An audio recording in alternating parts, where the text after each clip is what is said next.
जयपुर से खबर है। विधायक निधि में कथित कमीशन खोरी का मामला है, जहां सदाचार कमेटी के सामने पेश हुए तीनों विधायक। कमेटी अध्यक्ष कैलाश वर्मा ने बुलाया था तीनों को। भाजपा विधायक रेवंत राम डांगा, कांग्रेस विधायक अनीता जाटा व निर्दलीय विधायक ऋतु बनावत पेश हुए हैं। सदाचार कमेटी से अलग अलग मिले हैं तीनों विधायक, लेकिन तीनों ने एक ही बात कही कि हमने कोई कमीशन नहीं लिया। और तीनों माननीय सदस्य सदाचार कमेटी के सामने आए। सबसे पहले बयाना से ऋतु बनावत जी आई और उन्होंने तमाम तथ्य अपने समिति के सामने रखे। हमारे समिति के सभी सदस्य वहां पे मौजूद थे और बारी बारी से ये जो 14 तारीख को प्रकरण हुआ, प्रकरण के अंदर क्या सत्यता थी, कौन लोग थे, किसने स्टिंग ऑपरेशन किया, सारी बात उनकी सामने आई। सामने आने के बाद में उन्होंने जिस तरीके की बातें समिति के सामने रखी, समिति के जो तमाम सदस्य थे उन्होंने अपनी बात उनके सामने रखी। रखने के बाद में उन्होंने कुछ दस्तावेज टेबल भी कराए और टेबल करने के बाद में उन्होंने समिति के सामने 3-4 बातें रखी कि मैंने माननीय मुख्यमंत्री जी को भी लेटर लिखा है, सीबीआई की जांच की मांग भी की है और तमाम बातों को ध्यान में रखते हुए बहुत सारे तथ्य ऐसे हैं कि छूट गए। मैं इस पूरे प्रकरण के अंदर कहीं पे भी मेरा नाम नहीं है। किसी भी प्रकार के ऐसे प्रकरणों के अंदर मैं पहले भी लिप्त नहीं थी। मैंने बहुत सारी ईमानदारी के साथ में एमएलए-शिप के मामले के अंदर एमएलए से जुड़ा हुआ जो एमएलए लेड का पैसा था वो 2 साल के अंदर मैंने रिलीज किया है। मेरी तमाम सत्यता समिति के सामने रखते हुए मेरे को 10 दिन का समय और समिति दे ताकि मैं तमाम साक्ष्यों के साथ में समिति के सामने पेश हो सकूं। सवाल क्या क्या किए गए थे? देखिए, समिति की भी बहुत सारी मर्यादाएं हैं। समिति तमाम सदस्यों के साथ में बहुत सारी बातें उनके सामने रखी कि ये जो पूरे राजस्थान के अंदर एक वातावरण बना सोशल मीडिया के माध्यम से, लिखित पत्रों के माध्यम से, इसमें आपकी सत्यता क्या थी, क्या आप कहना चाह रहे हैं। तो उन्होंने बहुत सारी बातें रखी। हमने कहा भाई ये जो मामला आया उस मामले के अंदर प्रिंट मीडिया के माध्यम से, सोशल मीडिया के माध्यम से, इलेक्ट्रॉनिक मीडिया के माध्यम से जो बातें छपी है उसमें कितनी सत्यता समिति ये जानना चाह रही है।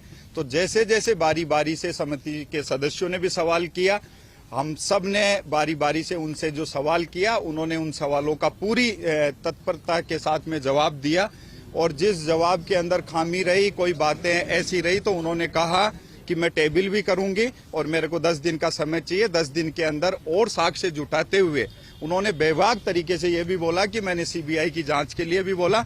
हमने ये भी कहा कि माननीय मुख्यमंत्री जी का जो निर्देश है 0 टॉलरेंस के ऊपर हम काम करना चाहते हैं, उसके आधार के ऊपर समिति ये जानना चाह रही है कि एमएलए लेड के अंदर अगर इस तरीके का भ्रष्टाचार पाया जाता है तो वो लोकतंत्र के लिए और जनप्रतिनिधि के लिए एक बहुत बड़ा दुर्भाग्यपूर्ण है। उसी के आधार के ऊपर उन्होंने जवाब देते हुए 10 दिन का समय मांगा है।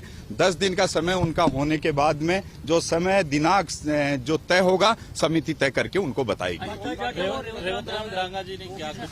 अनीता जाटव जी ने भी अपनी बात पूरी तरीके से समिति के सामने रखी है।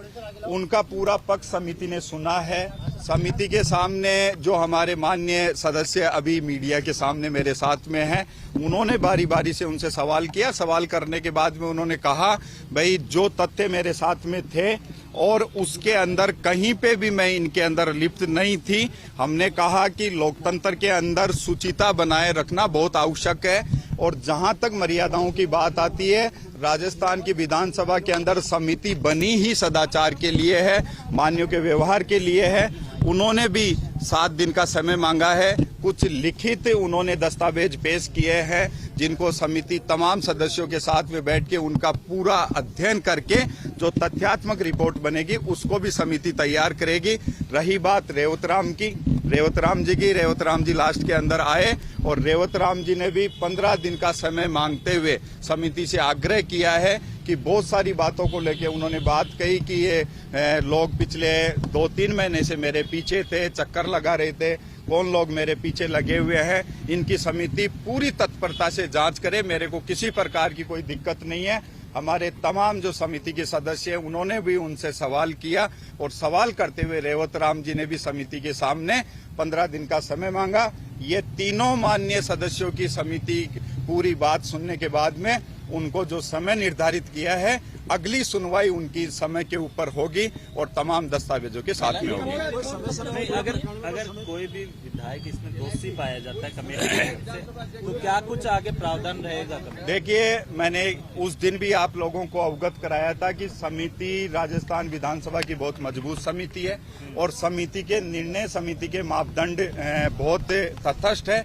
समिति इस तरीके से किसी भी प्रकार के अंदर कोई भी लिप्त है, मगर ये समिति इस निर्णय के ऊपर जब भी पहुंच पाएगी।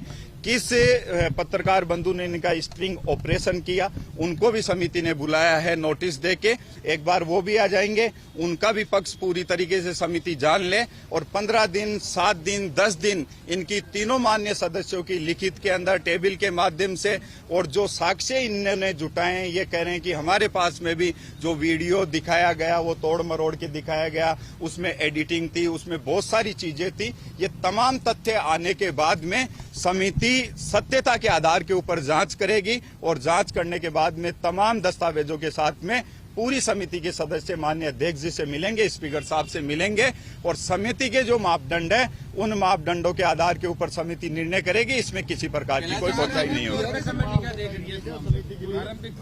प्रारंभिक तौर के ऊपर आज समिति ने तीनों मान्य सदस्यों को बुलाया है, तीनों मान्य सदस्यों की बात को गंभीरता से सुना है। हालांकि सदस्यों की कभी इस प्रकार की कोई घटना होती है तो बहुत सारी चीजें रहती है। कोई वो कहते हैं कि हम पहली बार के अंदर दस्तावेज है, हमारे दस्तावेज भी छूट गए। उस बात को तो मैंने फर्स्ट टाइम में ही आप लोगों के सामने रखा है और आगे भी उनकी कोई बात आएगी तो उनको पूरी तरीके से सुनेगी। मगर समिति, मैं पहले भी बता रहा हूं कि सदाचार समिति राजस्थान विधानसभा की बहुत मजबूत समिति है। आदरणीय मुख्यमंत्री जी के जो निर्देश है और स्पीकर साहब के जो निर्देश है, इसमें जीरो टॉलरेंस के माध्यम से समिति निर्णय के ऊपर जाएगी और भ्रष्टाचार में अगर किसी प्रकार की कोई लिप्तता है तो उसमें समिति किसी प्रकार की बर्दाश्त नहीं करेगी। लैंड को लेकर है, क्या इसमें कोई भ्रष्टाचार जैसी बातें कॉमन आप लोगों का कंसेंसस बन रहा है कि उसको लेकर कोई जांच हो?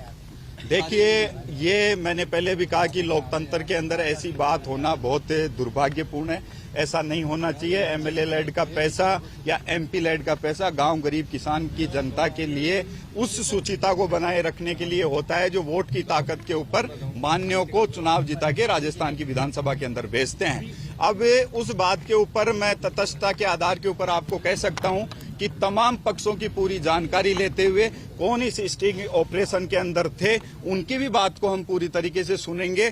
पूरा सुनने के बाद में ये जरूर है कि समिति इस आधार के ऊपर से निर्णय के ऊपर पहुंचेगी कि इस पूरे प्रकरण के अंदर चाहे कोई भी लिप्त हो, दूध का दूध और पानी का पानी करेगी। क्या कुछ प्रावधान रहेगा? देखिए, समिति को पूरी तरीके से प्रावधान है। आप लोगों ने देखा भी, मैंने लोकसभा के निर्णय को भी पढ़ा है और इससे पहले भी जो लोकसभा के अंदर मामले हुए थे उनमें 10 एमपी ऐसे मामलों के अंदर निष्कासित हुए थे। अगर इसके अंदर लिप्तता पाई जाए